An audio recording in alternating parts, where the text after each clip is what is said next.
How to know if you're under federal investigation from someone who's currently under federal investigation, part 3.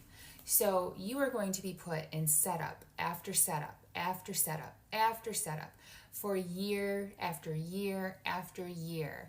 So my federal investigation started in 2020, and we are now coming into 2025 in just a couple of months.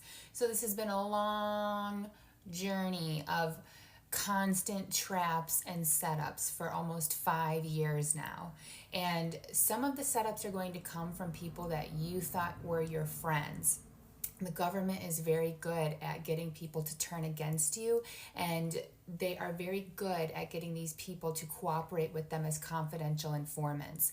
So someone that I had been friends with since second grade, she was my best friend, actually took part in one of the setups that they wanted her to do. And we were close, like I said, since elementary school. And I was the maid of honor in her wedding. And she still took part in this. And I don't know if it's because the feds made her feel like she had to, or if she thought she didn't have a choice. She didn't know she could say no. I don't really know. But that one broke my heart. And they will use people against you. They'll use your parents. They'll use your friends. They'll use your colleagues. They'll use your classmates. For me, like I said, I spend a lot of time alone, and so they don't really have a lot of people that they can use against me because I'm pretty socially isolated.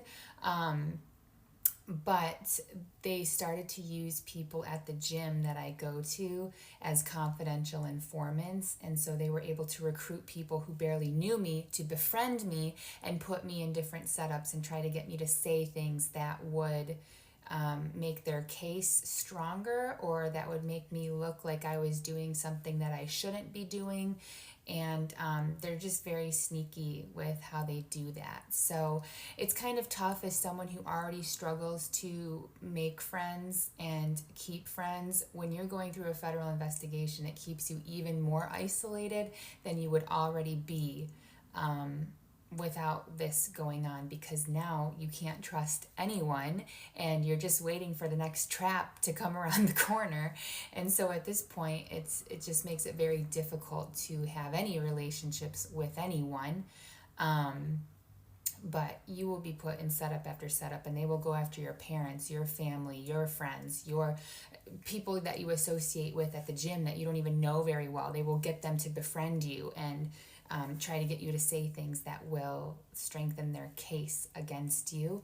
And it's very tricky. It's very tricky, and it gets very old after many, many years, because they won't take your initial answer as an answer. So if you say the right thing, they will keep trying to get you to say the wrong thing. And that is where I feel like that is so wrong, and that should be illegal. I think it is. I think it's considered an entrapment, which is illegal.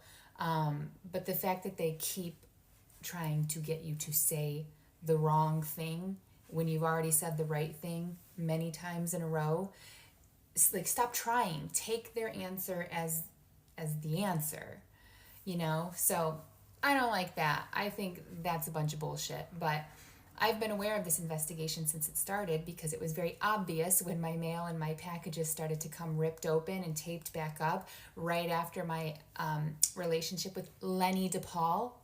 Lenny DePaul, the retired U.S. Marshal, who is also on TV. He's on Hunting Hitler and Manhunters and Hunted. You can Google him.